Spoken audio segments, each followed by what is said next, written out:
it's kind of a joke that I'm one of the few people in this town who truly does not need a microphone. In fact, people who are standing in their houses, people who are sitting in their houses having a nice dinner, and I'll be walking by having a chat with my daughter on the cell phone outside. The next day they'll call me and say, Dean, we heard every word you said to your daughter.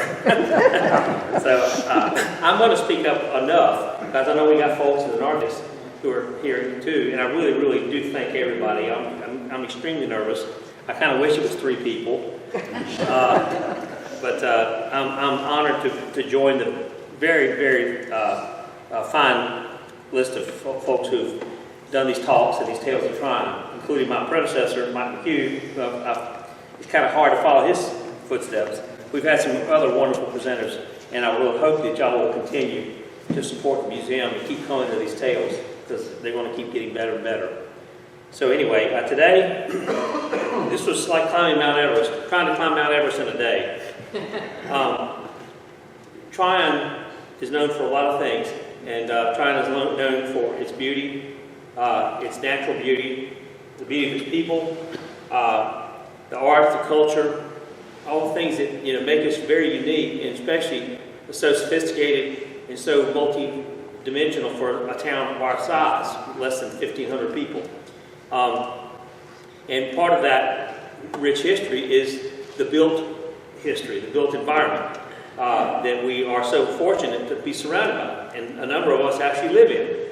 And so I've been a great admirer of it since the first day I got here. My dear former partner, Holland Brady, gave me a tour and drove me around to some of the more well-known houses around here, and including some of the wonderful houses that he did over his career. And I was amazed in such a small area that there was such variety, such quality, and it's stuck with me forever. And so I'm very, very proud to be part of this town, and proud to hopefully contribute a little bit more to its history going forward. So I guess the official title of this talk is The Architecture of Tryon. It's a pretty big, broad statement. And what does that really mean? Tryon encompasses a lot of places. There's a lot of places that really aren't in Tryon, but they say they're Tryon, which is okay. I've got friends that live on Pinal Road that live in Tryon. So, but I had to kind of narrow it down a little bit, because they say I only have an hour to talk. And I'm sure I want to get the hook in about 45 minutes. But I had to sort of limit the geographical circle, to really the town of Tryon. But so there's so many wonderful properties and houses and historic places that are just in the outlying areas, especially in horse country. And it really was hard to get everything into one presentation. So I'm telling you now that I'm going to do a part 2 of this one day.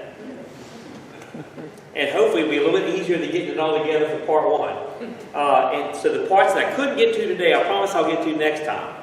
I also want to just say a disclaimer that although I tried to be accurate and I used as many sources as I could in the short amount of time that I had to do this, I may have messed up once or twice. And if I have any errors in my facts, then you're welcome to raise your hand and correct me. I'm happy with that, or you can correct me afterwards. And because I want this to be a good presentation. And I think a lot of you already know a lot of the places that I'm talking about. But hopefully maybe shed a few new facts and shed some new light on not only the buildings themselves and the architectural styles, but the people who designed and built these places. And of course, I'll mention the Tryon architects, of which we've had almost 40 architects in this town, which is amazing for a town this size. So, starting right off the bat, we're going to drop the lights a little bit so we can see the slides a little better. I guess, and a lot of these places are right in front of us, so we see almost every day.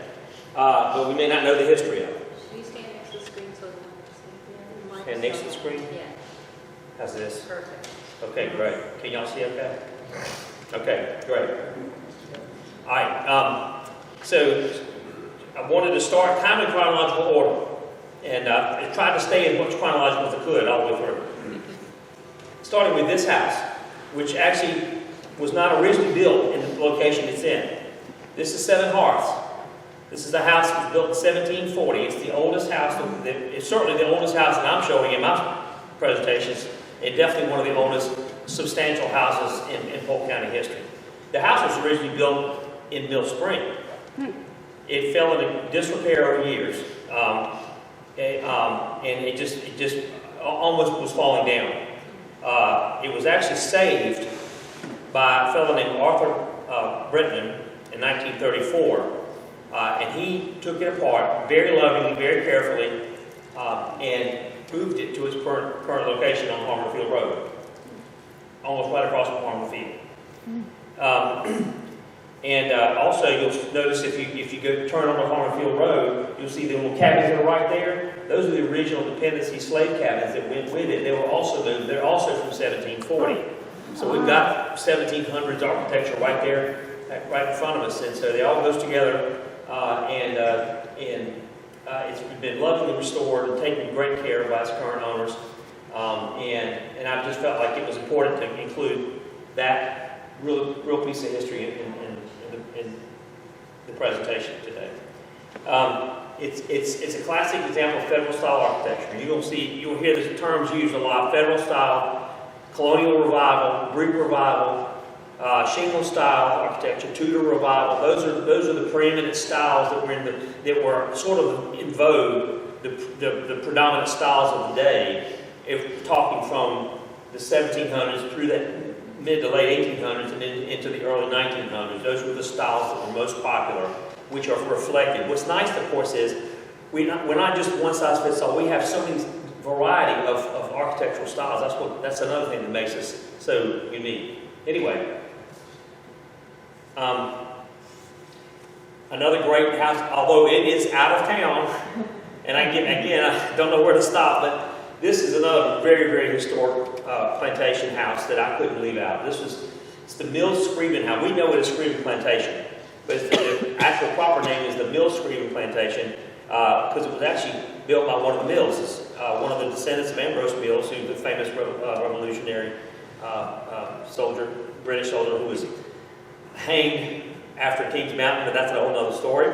But everybody knows about the Mills family in Columbus Mills. This is built by Govan Mills in 1820, and then he expanded in 1840. It was his private residence, and it encompassed all the lands, all the many, many acres around there as his plantation.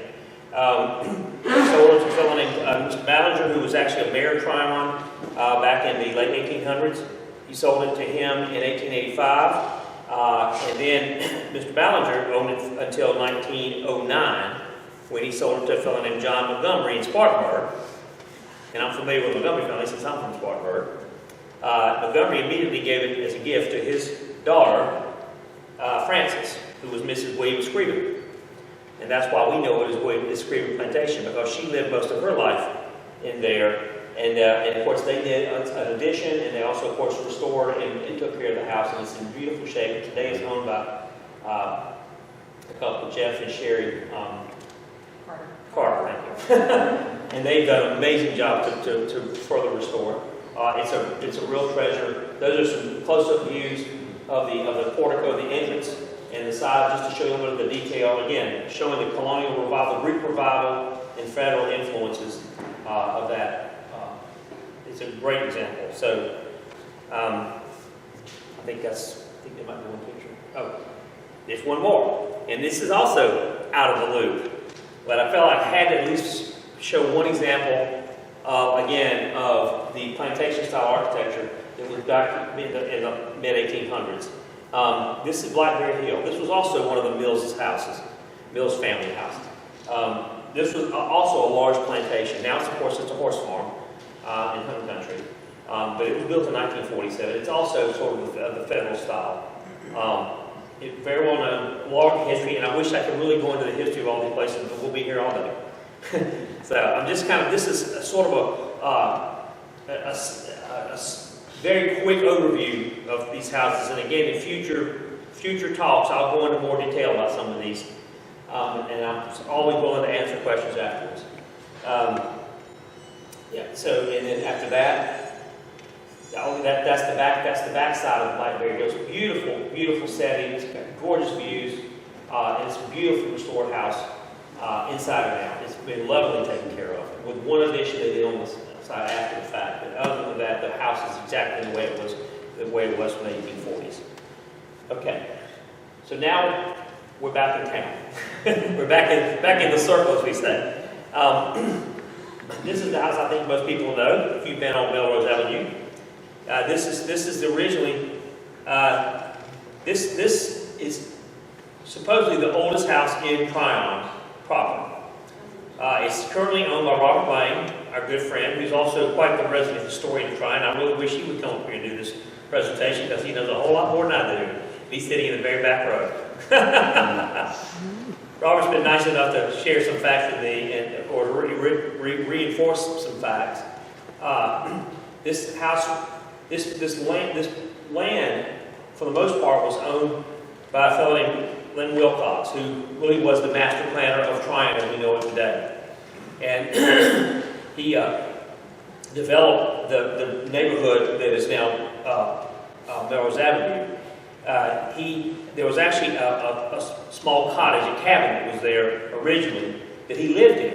Then he actually sold to a guy named Goodall, and who actually then constructed a more substantial frame house around the cottage. The cottage was still there, but he built a more regular stick frame house over the top of it. Lived in it for a while. Eventually sold the house to Mr. Whitney. Mr. Whitney, and that would be J.W. Whitney in 1887. The house was first built around 1870, and then Mr. Goodall added his part in around 1880. Then he sold it to Mr. Whitney in 1887, and for the longest time it was known as the Whitney House. And then he sold it closer to the 20th century, about 1895 or so, sold it to William Lindsay, who actually was an attorney in town, pretty much the prominent attorney, who actually was the attorney for the Lanier Library when they started up. So, he actually bought it and expanded it, added the addition in the back, and of course now it's been restored again beautifully. It was restored previously by John Walters, my fellow architect in town. Beautiful, and of course it's been further restored and beautified and taken care of by our dear friend Robert Lane, and we're very proud of that. So that was the first house that kind of kicked off the Melrose district, which is all full of historic houses. Okay, Susan. We're in Tryon. Okay. Okay, there we go. Now we're back into my neighborhood. We've crossed the tracks. Because if you know, when Tryon was first laid out, Tryon really didn't start to get laid out until the Tryon that we know originally was just a series of little settlements. It was not, of course, until the railroad came through in the mid to late 1800s that Tryon became a destination, and the two predominant neighborhoods originally that started on either side of the tracks, which was the Melrose Avenue area, and then, of course, what became Gottschall Hill, which is the neighborhood I live in, which is where the Pinecrest Inn is. And a number of really historic residences in that area. It started with this. This was Charles Gottschall, who came down from up north. He was the first one to develop this neighborhood, laid it out, built not this house, built a main house. This was the actual dependency, the carriage house of the main house that he built originally in 1895. This house actually was the carriage house. That house originally burned in, I think, 1905, so when it burned to the ground, this survived, and they renovated this and lived in this house for the rest of their life. This is a really good example of shingle style architecture. The very first real shingle style house in Tryon. And again, it was sort of the progenitor of all the houses in our area, in our neighborhood up there. So that's kind of ground zero for that. And this is also in Gottschall Hill. This is also at the very end of Broadway, which is the street that runs across from the Pinecrest Inn, goes all the way down, and it actually starts on 2nd Street. This is actually the Pettigrew House, and this is the house I've always admired because I walk my dogs, and my kids used to play on this street. It's a wonderful neighborhood, and I've always admired this house. but never knew anything about it. It's actually the Pettigrew house. It was a Pettigrew family bought all this land. It goes farther on down, all the way down to where Winter Circle is now. And it was a plantation, a working plantation. This was the plantation house. And it was built in 1889. So it's also one of the oldest houses in Tryon. And of course, it's sort of a modified shingle style house. It had an addition made later on. I don't remember who the later owners were. But it of course, kept almost in the exact condition that it was from the beginning, with just one addition on the side. Again, all that land all around it was part of their plantation. There's also a dependency house across the street, which I didn't get pictures of. It's also a very handsome house. It's on the corner of 2nd Street and Whitney Avenue. So it's worth the trip to go look at it sometime. After that, this is also right almost across the street from the Pettigrew house. This is also at the end of Broadway. This is called, it was originally called the Moore Apartments. And I don't know who they were. It was actually built in 1896. And of course the color's been changed and it's been redone a few times.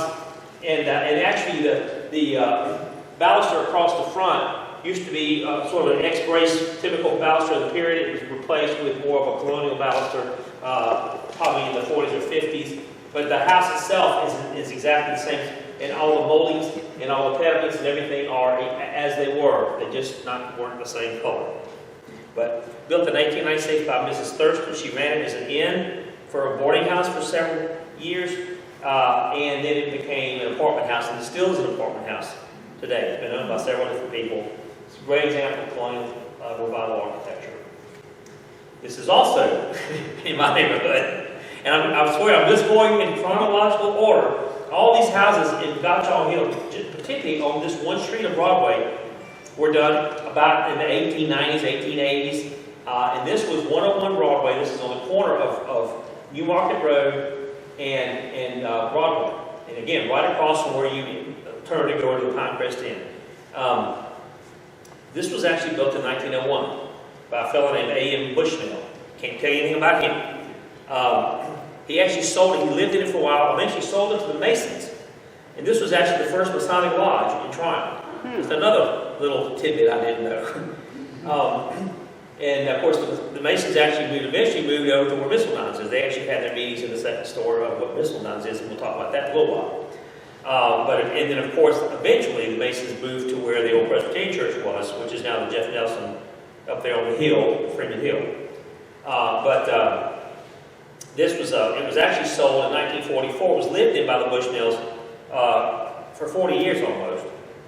They eventually sold it to Mr. Fred Owen, who founded Owen's Pharmacy in 1944. And of course, then they made a few adjustments to it.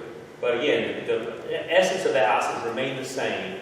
The colonnade, the porches, everything is pretty much exactly as it was. That's another thing I'll tell you too, guys, is I'm so proud of the owners of these houses throughout the years. Not just the current owners who are doing such a marvelous job and taking care of preserving it, but the past owners who didn't monkey around too much with the architecture. Because you go to a lot of cities, even the city that I'm from, Spartanburg, and a lot of these wonderful houses were just totally ruined by just these haphazard additions and changes that were made, and you lost the essence of what the house was. Most people that come here, they have sense. They have good taste. They've been around. And a lot of times, they're smart enough to actually hire an architect to help them. And thankfully, most architects, we have one right here, have enough sense to know how to do things respectfully. And so what changes have been made to a lot of these wonderful houses over the years have been very, very sympathetic and very respectful changes. And so that's another thing to be proud of our community. And so, again, this house has not really changed over the years. And it's, again, another example of colonial architecture. This, I've known about for a long time. Holland pointed this out to me years ago. This was the original Tryon Hospital. This is right across from the Methodist Church. It's actually, the address is Bigford Road, which is that little street that goes off the side of New Market Road, which is right there front and center. You can't miss it. It It was actually built as a boarding house. It was called the Cherokee Lodge originally by this lady named Annie Ravenel. Bet you don't know where she's from. Another one of those transplants. So for several years, she actually ran it as the Cherokee Lodge. But then, maybe about 10 years or so later, early 1900s, it became the Tryon Infirmary. And that's where, of course, our famous Dr. Jervy and Dr. Palmer had their offices. And they were the two, sort of, I guess, the bedrock of the medical community here for years. And then once they built St. Luke's, the original St. Luke's, this became an apartment building. And it was officially known later as the Gordon Apartments, and I cannot tell you anything about the name Gordon.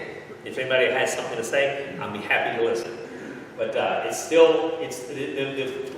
porch has been changed, the columns have been changed, it became a little more, I would say almost quasi-Victorian across the front. The actual porch itself is the same, but the actual appearance of the porch took on a different form in succeeding years. But overall, the house is very much the same as it was originally. Nobody lives there. You know what? I walk by there all the time, and I've never seen anybody. And I think that Ford Explorer was put there when this house was built. So if you don't think Henry Ford invented the Ford Explorer in 1901, that car has not moved in 20 years. So I really don't think anybody lives there.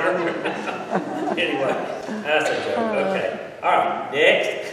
Now we're getting into what I call the real heart and soul of the issue. This is one of my favorite houses now because I finally got to go into it at the behest of the owners who are sitting right there now, and so it was so nice to let us come and visit. This is the house called Road Rainbow. This is the Doubleday house. This house, and of course the Doubledays were one of the prominent families in Tryon, among many, but it was predominantly the Doubledays and the Erskines were the two main families during the heyday when Tryon really became Tryon, which was the turn of the century through the 20s. And you might know that, have you ever heard the name Doubleday? Of course, the Doubledays is a very famous printing company, and there were a couple of Doubledays that were generals in the Union Army, the other side, as it were. At least in some of us, it was the other side. Ulysses Doubleday actually was headed to Asheville, and like so many times you hear the story, people were headed to Asheville, they were retired at Asheville, and they found Tryon, and they said, why do we want to go up there and be cold? We can stay in Tryon, and it's so beautiful here. So Asheville's loss is our gain. But General Ulysses Doubleday established his footprint here and actually started a beautiful vineyard here on the slopes of Road Rainbow.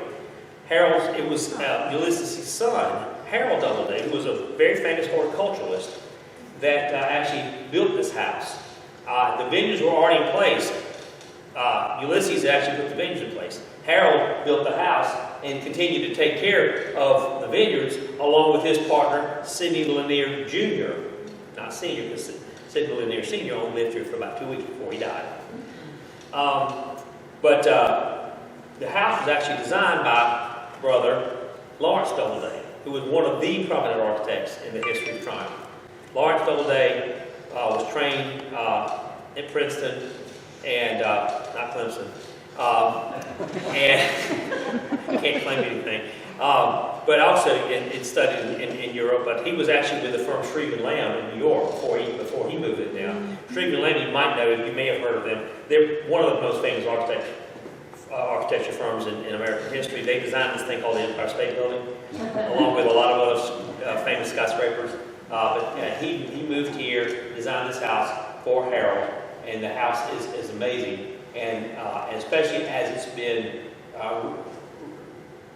refreshed and further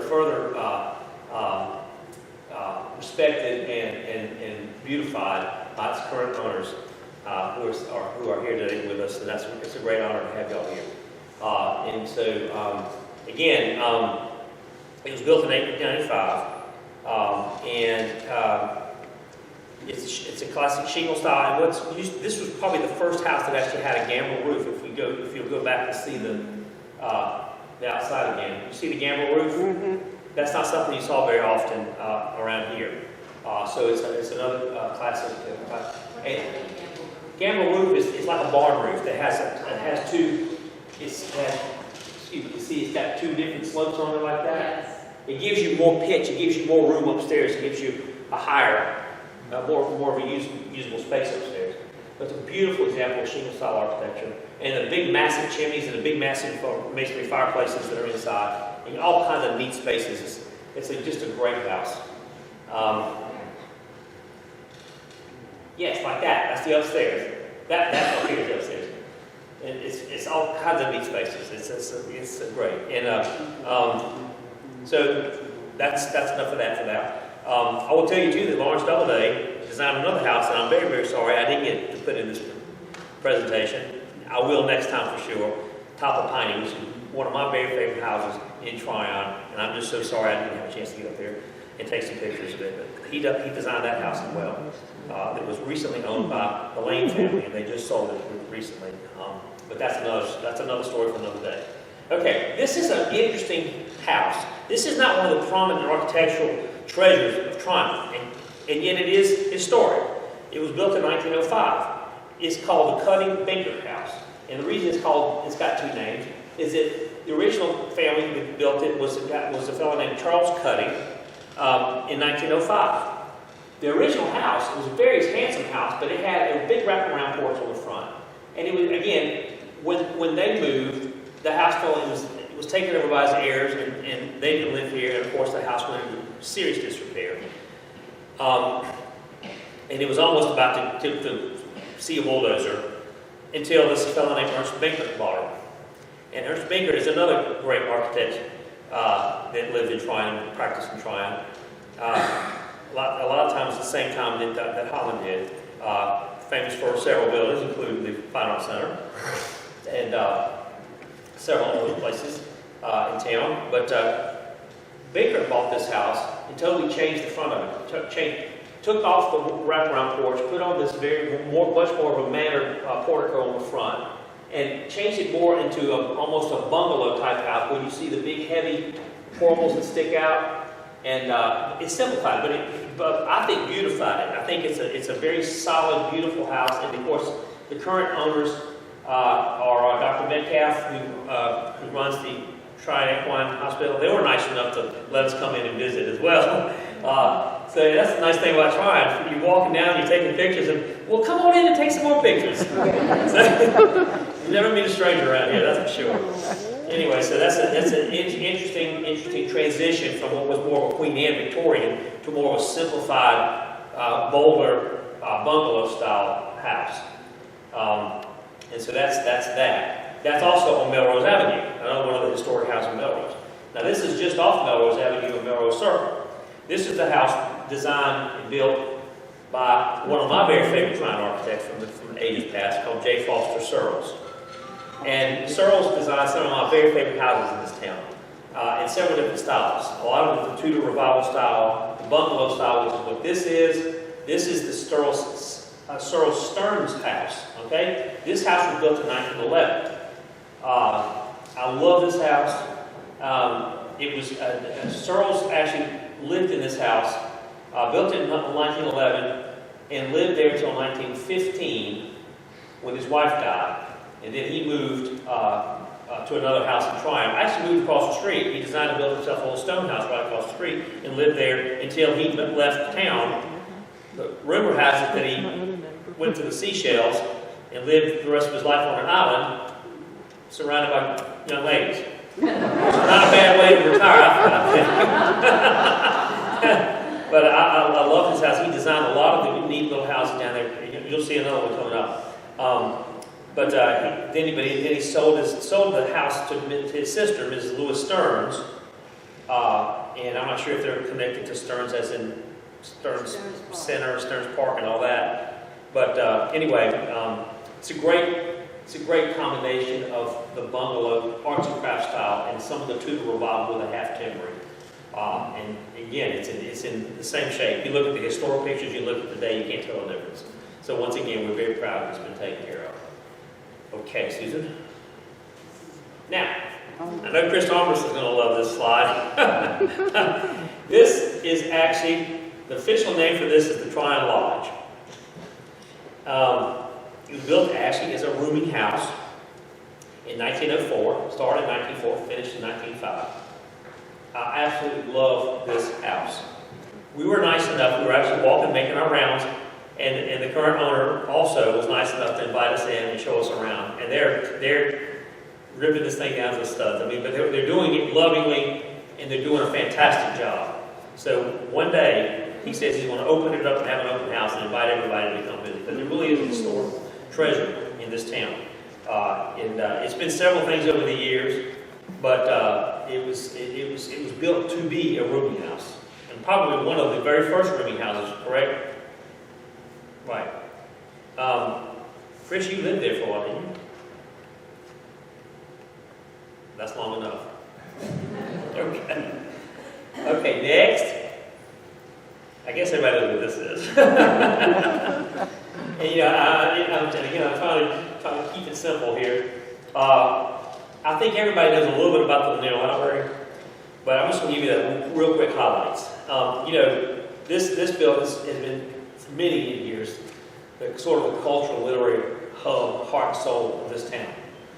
Even more way back then than even it is now. When everything happened. Before there were a lot of other facilities, events and venues, the Lanier Library hosted everything. Of course, the Library Society existed way before this building did, and they met in other people's houses, and finally, due to fire and some other things, they were finally forced to build a building of their own.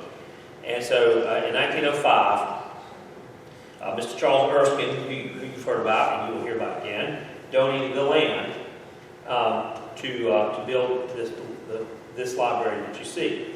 And it was designed by William Strong, who also designed another famous building we'll talk about in a minute. And I thought William Strong was an architect. He was actually a civil engineer, but very famous for Tryon history. He designed and engineered this building. And of course, it automatically became, it's one of the two oldest private libraries in the country. Is that right? Mm-hmm. Currently, anyway, we're much looking forward to it coming back up online and being able to go and enjoy it fully again. I will tell you, of course, that my new partner Holland did a wonderful addition, a very, very, very sympathetic addition. The reading room was there in 1980, and actually won a National Library Award, Design Award for this. One of the things he was very proud of, and I'm very proud of it too. So again, you can see the original, you can see the new, you can see how seamlessly they go together. So that's as much as I can say about that for right now. Okay, here's another great house that I just absolutely love. This house has had many uses, many forms over the years, but it goes back to 1912. And the name of it is Mosley Hall. And the reason it's called Mosley Hall is because it is Mosley Hall. This house supposedly was designed by Emma Payne Erskine. Some people say that Brother Ralph had something to do with it. And Ralph was the gentleman architect, the amateur architect of the Erskine family. But from what I've heard, Emma had more to do with the design of this house. But this house was built in 1912 by Emma Payne Erskine, and it actually became a boarding house itself. But the reason it's called Mosley Hall is it's a very narrow house. It looks really imposing from the front, but if you go around the side, it's not like this wide. It's essentially a wide hallway in a little room on each floor. But it's wonderful. Of course, it's been painted a few times. It used to be a lot lighter than that. I actually love the color that my friend and the current owner, Dan Farabee, has. And of course, he's done a great job with the grounds and everything around it. But it's a great example of, I would call, sort of an English cottage style architecture. Sort of with some bungalow elements into it, but arts and crafts, but very much, especially the inside, a lot of English craft and a lot, especially with the carved details, and in a lot of the carved details that you see inside and out of this house is sort of prefigured the arts and crafts and the Tryon craft movement that was coming right after that. You know, with the toy makers and the Goodwill Industries folks that came down here, and all the wood carvers that were part of this community. And this was sort of the first of that. So, and then of course we get to one of the most unique residences you will ever see, and also one of the owned and built and designed by one of the most unique people that you will ever know. And I'm sure wish I had an opportunity to know Mr. Ellison. This is El Tarn. This is up in Gillette Woods. We were also very, very fortunate to be able to have access to by a dear friend Judy, who's also in the audience with us today, who's been the owner now for 6 years or so, and who also taken very, very great care and truly loves this place. But Homer Ellison, of course, was a very famous artist, and moved to Tryon and built this in 1920. It's what's called officially the Storybook Style, and it was certainly nothing normal about it. It was he patterned it after the tower houses that he loved in Europe, especially in the United Kingdom. And he always wanted to live in a tower, and I want to live in a tower one day. I think it's really cool. And so essentially, this tower house was supposed to be one room per floor, 28 feet circumference, with a curved stair. There was two walls, it's a double wall, and the stair actually curved around in between the two walls, the interior wall and the exterior wall, which also made it very unique. He originally did it in concrete with what stucco finish on the outside, and for years that's what it looked like. This is just an example of Homer Ellison's work for some of you who are not familiar with Ellison's work. He did sort of the Cubist style, sort of whimsical, very, very appropriate for the time. And this is actually owned by one of my friend Janet's cousins. You have lots of cousins. Who has several Ellisons in her house, which I thought was interesting. But we have several of those to show you. That Homer lived in this house he lived until he died in 1948. He was only 42 years old when he died, and that's a shame.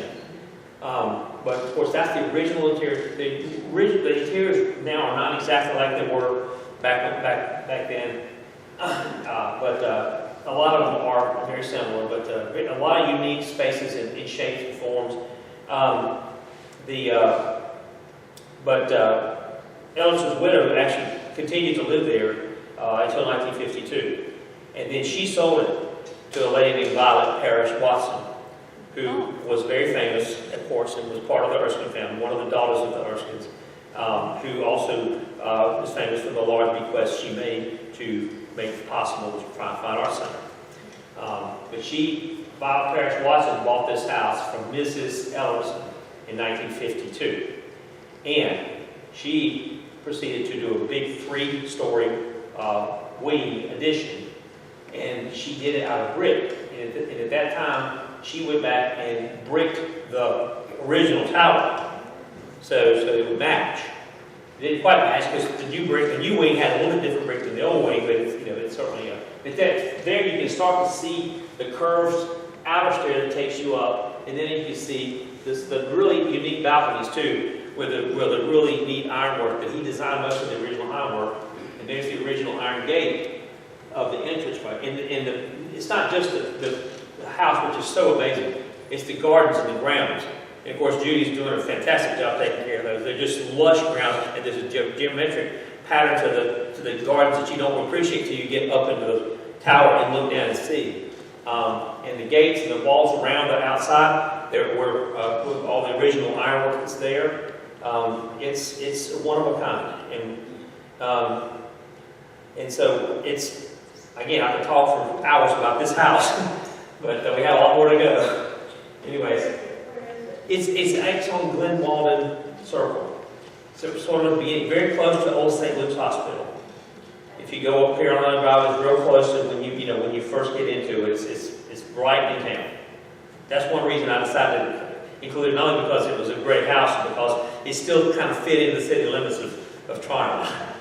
Because there's so many other great houses in Gillette Woods that are just as fantastic, but just don't have time to do it all right now. So again, that's what part 2 is all about. Okay, there's one example of it right there. That's the interior stair that goes between the outer wall and the inner wall that goes all the way around. Okay, and there's a view from upstairs looking down at the curved stairwell. Anyway, just a fantastic place and something we're very proud of. Okay, now on to this little known fellow named Carter Brown. This is the whole show in itself.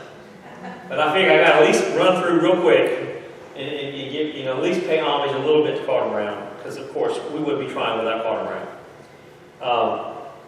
And of course, right off the bat, we're going to talk about Pinecrest Inn, of course, which is the main reason he stayed here. That's actually not the original Pinecrest Inn. That's one of the cottages, one of the cabins that Carter Brown found, took apart, and put back together on the site, which he did a lot. You'll, of course, I'm sure most of y'all have seen a Carter Brown house or been in a Carter Brown house, or in some cases lived in a Carter Brown house. But that's one of the cottages on the peripheral of the actual inn, which is above. You can see the windows up there. And of course, we have a picture of the interior. And I got to thank my dear friend Chris Bartol, who unfortunately couldn't be here today. Chris took these marvelous black and white pictures years ago, and I think 1986, for a fundraising calendar that the Wright and Hunt Club put together. And it was to honor Carter Brown. And it's all Carter Brown houses. And all these were the photographs from each of the months. And they're still some of the best photographs of these houses that were made. And Chris was nice enough to share the original 8x10s with me. And that's what these are. And in fact, they're actually out there on display in front if you want to take a look afterwards. That's, of course, the interior of the Pinecrest Inn, fairly close to what it is now. And again, you might not know, it's called the 1906 Pinecrest Inn. It was actually built in 1906, but it wasn't built to be Carter Brown's Inn. It was actually built originally as a tuberculosis sanitarium. And it was a very popular place, if you had tuberculosis. Asheville was well known as a place to recover from tuberculosis. But then people went to Asheville, and there were too many people recovering from tuberculosis, and people wanted to get away from that, of course, get also to a more temperate climate. And that's one reason why this was established here. But Carter Brown bought this and immediately turned it into an inn, just like the inn that he operated on Mission. And so, once he was established here, he started buying more of these old log cabins and repurposing them. And sometimes, some are quirkier than others. This is the hayloft, which is, I think, one of his most handsome. And this is all in the South River Road area, again, in horse country. Most of these are equestrian properties. I'm just going through them real quick. Hayloft, and that's the Abernathy house. This is the house that Holland, I have to tell a quick story about Holland. This came out of this wonderful little book, by the way. Some of you may have seen this book. We actually had this book printed after Holland gave a speech to the Rotary Club, and I think the Kiwanis Club, about the architects in the life of Tryon. And he pretty much summarized the contributions of all the great architects, most of whom I've mentioned now, throughout the history of Tryon, and did a fantastic job. And so of course, he wrote the speech out perfectly, unlike me, who just winged it.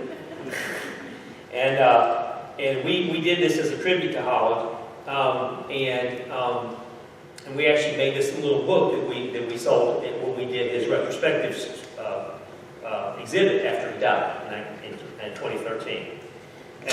But this is a story that I've heard a million times, because Holland liked to tell stories. He was a great storyteller. He told me the same stories about 20 times a piece. But just 20. I think this was the house about the Kuykendall market. Carter Brown loved drama, and all these houses were just sort of put together. He never drew anything. He just got them. He put them like one room at a time, and then he built another room. And you can see it. A lot of times they just didn't make any sense, but they all worked. So they put the roof into this house, and Carter Brown said, "Get all this beautiful, this timber, and a beautiful ceiling up there. Well, I want to show that. He said, and he was working with this group of carpenters called the Kuykendall, a very famous local family, craftsman. And Kuykendall says, Mr. Brown, you know, if you take those beams out, the whole thing might cave in. Because that's what's kind of holding up the house. It's those beams across. No, but I want to do whatever you do. I want to see those cathedral ceiling up there. And they faked it. They couldn't talk about it, so they did. And then the famous line after that was, then there was a loud crash, and the whole damn air was full of Kuykendalls. I had to repeat that. Anyway, but actually they did rebuild it. And so coming on after that, this is the Ellis Slater house. This is the Slater family started Caroline Farms, and this was the original Slater house. This was also a converted log cabin. Well, I think one of those handsome ones around. And that was done in, I don't know, these were all done mostly in the 20s and 30s. I don't have an exact date on some of these, but anyway, that is Chinky Farm. And I used to know the owners. Tom and Missy Lytle used to live there. I don't know who lives there now. But it's another, I've been lucky enough to go up through that house. That's another house that just kind of wanders away and goes up and down. And it's a classic, hodgepodge. But it's another one. And this, that's another picture of the Slater house. I'm sorry, I was out of order. But that's another side of the Slater house there. And this is Tootin' Hill. This is also occupied currently by some folks I know, including a young lady who's been helping us and who was a great help in putting this presentation together, Genevieve Gary. The Garys have been living there for a long time. I think their mother lived there. It's a beautiful horse farm. It's got one of the classic dog trot houses. That's an actual rendering that was done before it was built. And I want to thank them for bringing some of these pictures in. It's a very unique, one-of-a-kind house. That's another picture of the entrance and some of the really unique stonework there. I don't know the whole history of the family, but I know that Carter Brown built that right about the same time he built Chinky Farm. I think that's it. I think that's all of the Carter Brown houses. Okay. Now, another one of our very favorite houses. How are we doing on time, by the way? It's 10 to 6. 10 minutes. I can do this. Okay. No disrespect. Okay. 16:20. This is, again, one of my very favorite houses in Tryon. This is called Friendly Hills. This is the houses, if you're going up to the Crime Country Club, this is the two big rock pillars on the right. That's the entrance to Friendly Hills, essentially across the street from the Crime Country Club. This house is now owned by Alan Castleman, who's originally from Wilmington, but he's bought this house and he's now going to be living in it full time and is doing an amazing job restoring the inside of this house and the outside. But this house was built originally by a fellow named J. Gaines Wright. He built it for the Law family in Spartanburg, and the Laws have a great connection to Tryon. They're connected to several prominent families, including the Doubleday family, right? Okay. I'm looking for reinforcement here.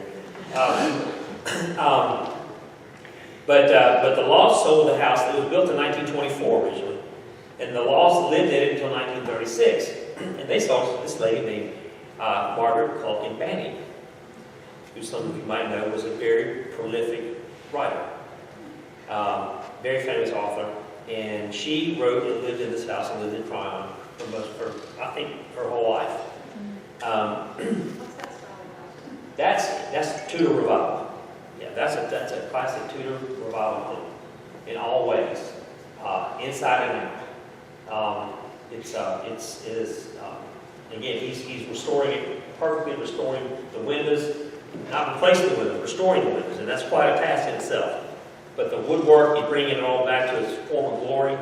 It's just phenomenal what he's doing, and he knows what he's doing. He's done this. This is his hobby, is restoring old houses, and so we're very happy and very fortunate to have him here in town. But again, I could talk about all day about Friendly Hills. This is another very interesting house that I've always loved, and it was kind of neat that you can actually see it now, because once upon a time, you could never see this house, because it was totally shrouded in trees. This is the Rock House. It's known as the Rock House. But more famously, it was known as Josephine Silva Cooper's studio and residence, and eventually it was made into apartments too. Josephine Stanley Cooper was also a very famous artist, one of the very many famous artists that lived in this town. It was built but it's actually not built for her. It was actually built in 1926 as a sales center for the Blue Ridge Development Company. The Blue Ridge Development Company was the company that had big ideas about developing a resort community on top of Hogback Mountain in the early 20s. Kind of like the predecessor of the Cliffs communities now. It's funny how things go around and come around. This thing called depression kind of killed that venture. They folded, and the house sat there, I guess in receivership for a couple of years, and it was eventually sold in 1934 to Miss Josephine Silva Cooper, who lived there for very many years, and it's reputed that the wildest, craziest parties in Tryon happened in that house. All the artists would come from miles around when Josephine Silva Cooper was having a party. And I wish I could have been there. Anyway, so it was neat. It's essentially one big room. She subdivided it into 2 rooms. What's amazing is the entire exterior is stone, 18-inch thick stone walls all the way around. And all the interior walls are logs. And big log timber trusses and timber log walls, but again, not many walls. And there's a big loft that overlooks the main space. And she had her studio there, she lived there, and eventually she rented out half of it as an apartment. And I can't remember how long she lived there, and it's had several owners now. The current owners have done a nice job, I think, opening it up a little bit. Still nestled in the trees, but at least you can appreciate it a little bit more now. You can actually see it a little bit more. And so it's another Tryon treasure. Again, very much in the bungalow style, arts and crafts style. Okay, all right, Spanish Court. Wish I could have gotten better pictures, but this is also a famous building that was designed by J. Foster Searles in 1927. This was, of course, designed as apartments from the beginning. Of course, very Spanish, Mediterranean style with stucco and tiled roofs and arches and all the things that make it Mediterranean. It was actually designed as 5 apartments, and then eventually it was turned into private residence. But behind it originally, he designed his own house behind the main building, and it was actually called Hidden House because it was down there in the back. You couldn't see it, but it was also done in the same style. But that's also a very, very prominent place in the history of Melrose Avenue, especially. Okay. Next, another one of my very, very favorite houses in Tryon. I just love this place. This is another one designed by J. Foster Searles. This is called the Woodcutter Cottage. This was designed by Mr. Searles for a guy named Frank Arthur, who was one of the wood carvers that came down from Asheville, from Billboard Industries, and joined the Tryon toy makers as the premier wood carver of our area. And so a lot of these beautiful mantels that you see on all these old houses, including Friendly Hills, have these beautiful carved mantels and other elements. A lot of them were designed by Frank Arthur or carved by Frank Arthur, who owned this house for years. Of course, it's also Tudor, sort of combination of the Tudor style and chalet style. The inside is nothing but carved ornaments. It's gorgeous. You really feel like you're in a Billboard house. It has so much of that same detailing. So it's an amazing little treasure we have right off the beaten path, anyway, I wish I'd talk more about that too. Okay, next. Okay, what you see here is L'Auberge, which is also on Melrose Avenue. L'Auberge has a huge history. It's actually not quite as grand and elegant as it used to be. L'Auberge, this is the only homage that I can pay to the founding architect of our firm, Russell Walcott. Russell Walcott was a very prominent architect in Chicago. Designed a lot of the great houses in Lake Forest and Barrington, and moved here. Didn't move here originally. Came here to design houses for his clients who were moving from Chicago to Tryon, and fell in love with Tryon and decided, I'm tired of practicing in the big city, I want to retire, and I want to retire to Tryon.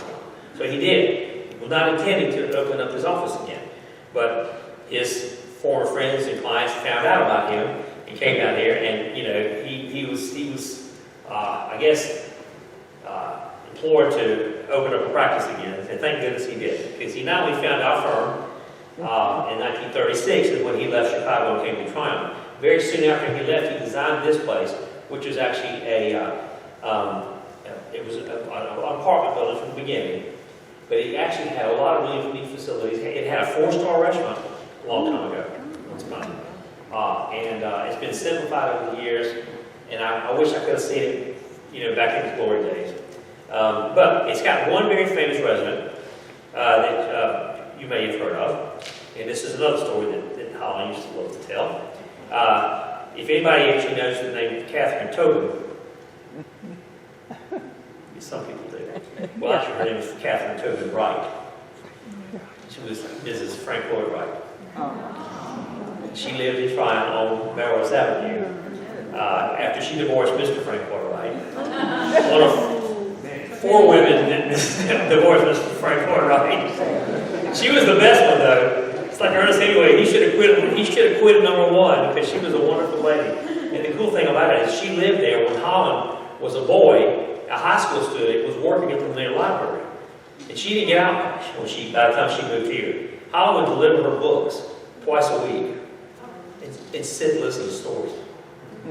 And that's as much of a reason that Holland became an architect as anything. And so what an inspiration that was. And so for no other reason, that's why I love this building, because that's one of the reasons that my dear partner Holland became an architect. And that's the real reason that I'm here in Tryon today. So anyway, keep going. It's just another one of those cavalcade of famous people that we all hear about all the time, and it gets ridiculous at some point. This is a house, finally, that I can talk about, that was designed by my partner Holland Brady for himself. One of the very first houses he designed for himself. This was actually his first house. Holland Brady, amazingly enough, who designed probably half the houses in this town, at least has something to do with half the houses in this town.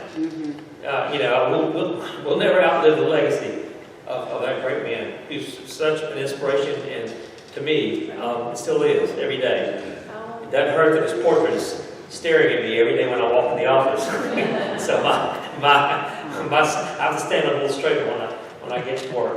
What's great about it, this was the first house for himself. He designed 4 houses for himself in Tryon over the years. Just fantastic. All different styles too. This is at the beginning of his career, his real career here, after he joined Mr. Merriweather, who was the second partner who had joined Russell Walcott in the 30s.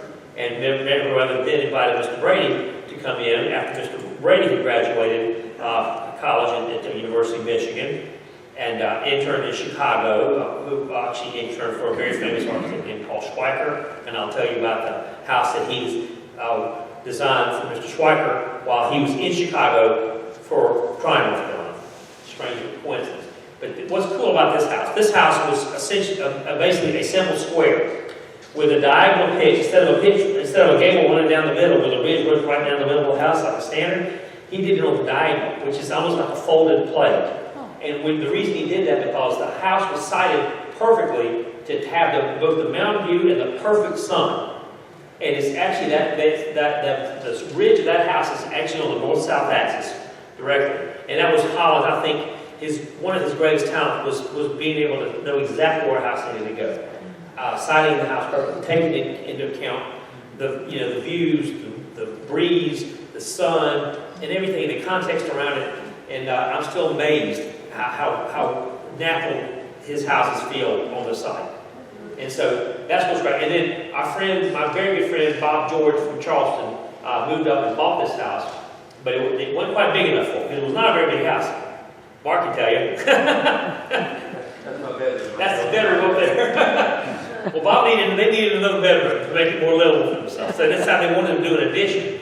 Well, this is such a classic, pure expression of architecture, especially mid-century modern style. We didn't want to do anything to mess it up. So Holland, I said, Holland, this is your baby. This is one of the last projects that Holland really participated in. This was probably about 2011 or 2012.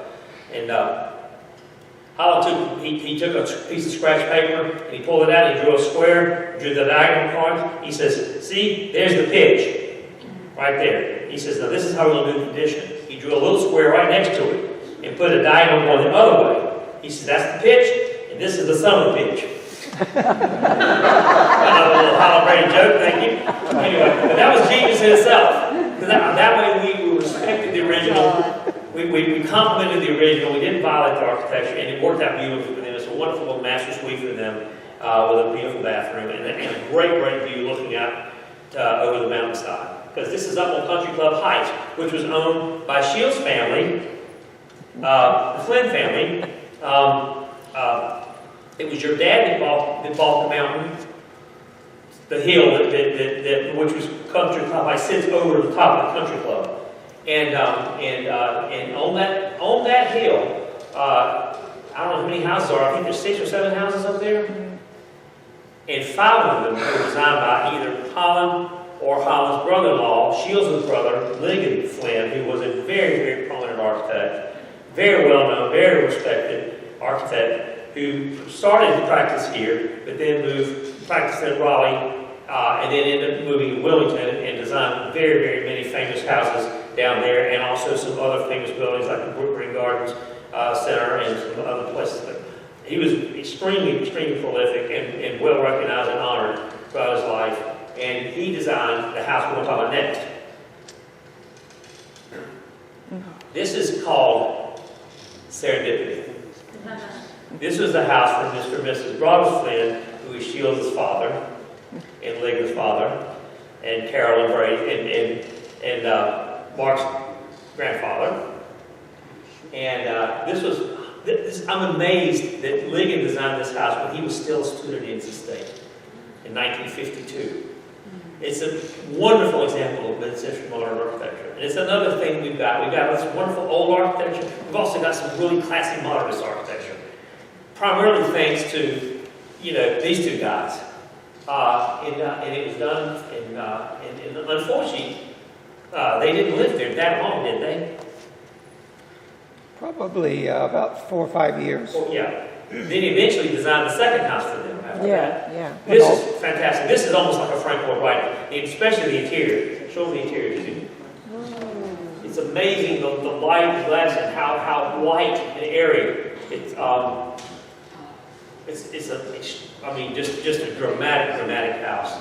And I wish I could go in more of the architecture, but again, it's a tour de force of modernist architecture. Especially considering it was 1952, and it was done while Lincoln was still very young, just starting to really get his architectural juices flowing.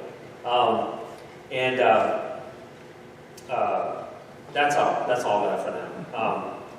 I will say though, the way I got to finally get into Serendipity and see it was eventually sold 1 or 2 times, and it eventually ended up as a house of a fellow named Guntram Gerst, who was a very famous artist. And then Guntram died, and then they had an estate sale, and all his artwork was there for sale. And they invited the public to come in, and that's when I actually got to go in and see this house myself for the first time. All right, this is probably the last house we're going to talk about here. This is actually also done by Ligon. This was done for Tom Moore and for his sister, Mary Flynn Moore. Shields' sister, yeah. And this was actually done in 1978. It's a fantastic house. And I guess this is the most modern house that I will talk about today. It was done, I think it was finished in 1978. Is that right? 79. Okay. And it was owned by Tom, and eventually became his daughter Caroline and Austin Chapman's house, which they're still living there now. It is a great modern house. You can see the evolution of Ligon style and architectural style in general at this point, because it went from being the super modernist to more the contemporary style. But great sorting spaces,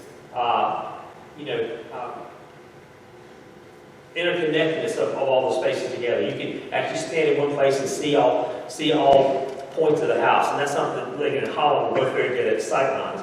You can walk into one place and see it in 10 different directions at once. That painting on the wall is one of Ligon's. Yeah, that's what Ligon was quite an artist. But we have one of Ligon's paintings in our office. We're so fortunate to have. But he was quite a painter. In fact, there's several of Ligon's paintings in this. I just wish I could have shown more of them. But anyway, he was incredibly talented. And of course, he and Holland worked together on several houses, including Tom Moore's first house that was up there back on Country Club Heights, and I didn't have a chance to show that either. That's another great thing to talk about in another future discussion. What else? So now I'm going to finish up with a couple of downtown buildings we all know, and there's so many good buildings downtown. But this one especially, one thing I want to tell you about it, of course everybody knows the Tryon Daily Bulletin. And the Daily Bulletin was not built as a Daily Bulletin. This was actually built for the Bank of Tryon, originally in 1905. And this is a really classic Italianate building, and this kind of shows what I think the first example of a neat combination of brick and stone together, which you'll see is a motif that all the way through Tryon a lot. And I didn't used to like mixing the two, but I've become a big fan of it, particularly since it works so well in Tryon. Anyway, it was built as the bank, and then eventually in 1928, the bank moved up the street, and it was sold to the Tryon Daily Bulletin to Seth Vining to start the bulletin. And so that's, again, it's very, very mannered, very eclectic, very bold. I think architecture is one of the boldest buildings around here, and it's a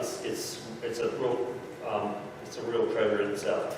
And finally, that's what those buildings used to look like. If anybody was around before we renovated them, those are 13, 15, and 17 South Trade Street. The one on the corner, of course, being what Mistledown's used to be. And Mistledown's, of course, was the famous mixed meeting place and the drugstore and sort of the place to be. That's what it looks like now, of course. And I got to give a lot of credit to everybody. Holland was a great inspiration for this, but especially working with Gail and Scott Lane. We've been so fortunate to have wonderful families and people who gave of their time and the resources and invested in this town to make it better, not necessarily for personal gain, but to make Tryon a better place. It was people like Scott and Gail and his dad Bob who saw the beauty of Tryon, saw the potential, and just and people like that. And hopefully more people to come is what we have to make Tryon a better place. And again, we took great pains to go back and try to get as close to the original colors, the original awnings, the original windows. And of course, I don't need to talk about the history of Mistledown's. I think everybody knows. It's right there on the plaque. You can see it in front of the building. All the famous people that used to hang out there. But it was the center of the community, and it still is in a lot of ways. I mean, I love to see the activity around there. Around Della's shop, and then Ashley's store right there. Of course, Julia runs 43 different businesses out of her space. And she's a throwback to Tryon history too. Her family, the Calhoun family, goes back way back. So she's another fountain of information, along with Mr. Lang and some others in this town. So I want to thank everybody for being here. I also want to thank the folks who helped me and gave me some extra information, try to keep me on the right path. And I love this. And one more slight piece of architecture I need to talk about. It's not on the show, but you're sitting in it. Okay? Yeah, you can turn that off. All right, this space here, this is my favorite space in Tryon. One of my favorite places in the world. And I'm not Presbyterian by birth. I consider myself sometimes a closet Presbyterian. I also consider myself a closet Episcopalian sometimes. I blow with the wind, whichever car will have me. I think this is Holland's favorite building. Holland also was very young when he designed this. He was just really starting his practice. In fact, Mr. Merriweather and Holland were still together when he designed this. But this was, I've got to get this right. the reason that this building came to be, mostly because of a very, very generous gift by Mr. McGregor. Mr. McGregor. Yeah. Okay. Now, why? But what was the initial reason to? The members of the Tryon Presbyterian Church had outgrown the building up on the hill. Up on the hill, right? Which is now. Consequently, they mortgaged their houses to raise money to build a new church. That's right. And Mr. McGregor found out that these 5 people was doing this, and Right. he said, if you build the church to look like a ship, I will pay for it. And the reason he did because he did to honor his sister. His sister had been on her way to France to fight in the war. Red Cross. And Red Cross. Red Cross. For the Red Cross. Right. And, Thank you. and the ship went down, and she was buried at sea. And so this is a memorial to Ruth McGregor. And that's where the motif in the rotated square, and it feels like a ship, doesn't it? So that is why it's built like the helm, and that's why people wonder why an architect would design Yeah, something that way. what crazy architect would do something like this? But What this is that also. was and I tell you, it is a beautiful, the stonework and everything. It's inspiring, and what I always said about it, he said to him, well, he always called it his mighty fortress. His spirit has something to do with this. So I felt it was appropriate to end by talking about this building. And of course, I'll design the other accessory buildings, of course, the social hall and the choir room and the memorial garden and all the spaces around. So he had a lifelong love affair with this place, and I was his spirits here. So anyway, that's a good way to end. I will also thank y'all and thank the church and thank my friends Roger and Susan for helping get all the technical stuff done, since I'm not a technical person. They made it possible to make the show happen, and I just want to again thank everybody for being here, and especially thank the museum for having the series.